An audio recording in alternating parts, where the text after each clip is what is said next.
A historic decision. Colorado's Supreme Court has ruled Donald Trump ineligible for the White House, saying the former president engaged in an insurrection on January 6th. The ruling marks the first time a presidential candidate has been barred from the ballot under Section 3 of the 14th Amendment to the Constitution. The disqualification clause, or Section 3 of the 14th Amendment, bars any person from holding federal or state office who took an oath to support the U.S. Constitution and then engaged in insurrection or rebellion. And it's that provision that on Tuesday, the Colorado Supreme Court, in a 4-3 split decision, determined former President Trump engaged in an insurrection on January 6th of 2021, making him ineligible to run, therefore removing his name from the 2024 primary ballot.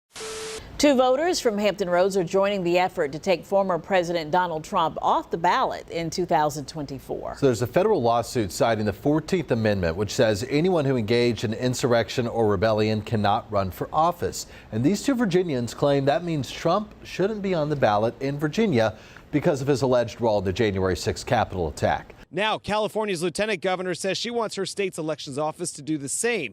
In a letter to the Secretary of State of California, the lieutenant governor writes, California must stand on the right side of history. California is obligated to determine if Trump is ineligible for the California ballot for the same reasons described in the case. The Colorado decision can be the basis for a similar decision here in our state. Now, you got the Trump campaign, the RNC, even Trump's rivals who are running for the White House saying that they think this should be fought, that this is not going to stand.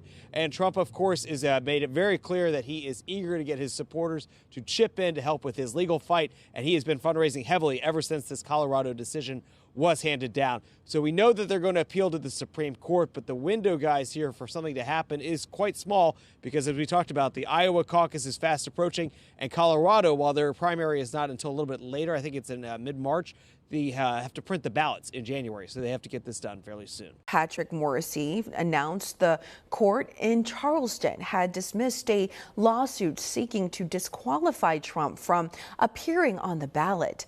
That suit was filed by another presidential candidate who had cited the insurrection clause of the 14th Amendment.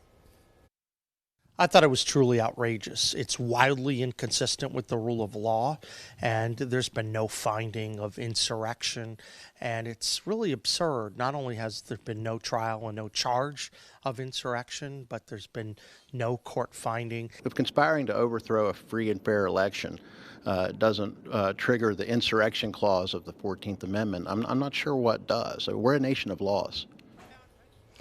Time is of the essence since many states are facing ballot deadlines soon for their primary elections.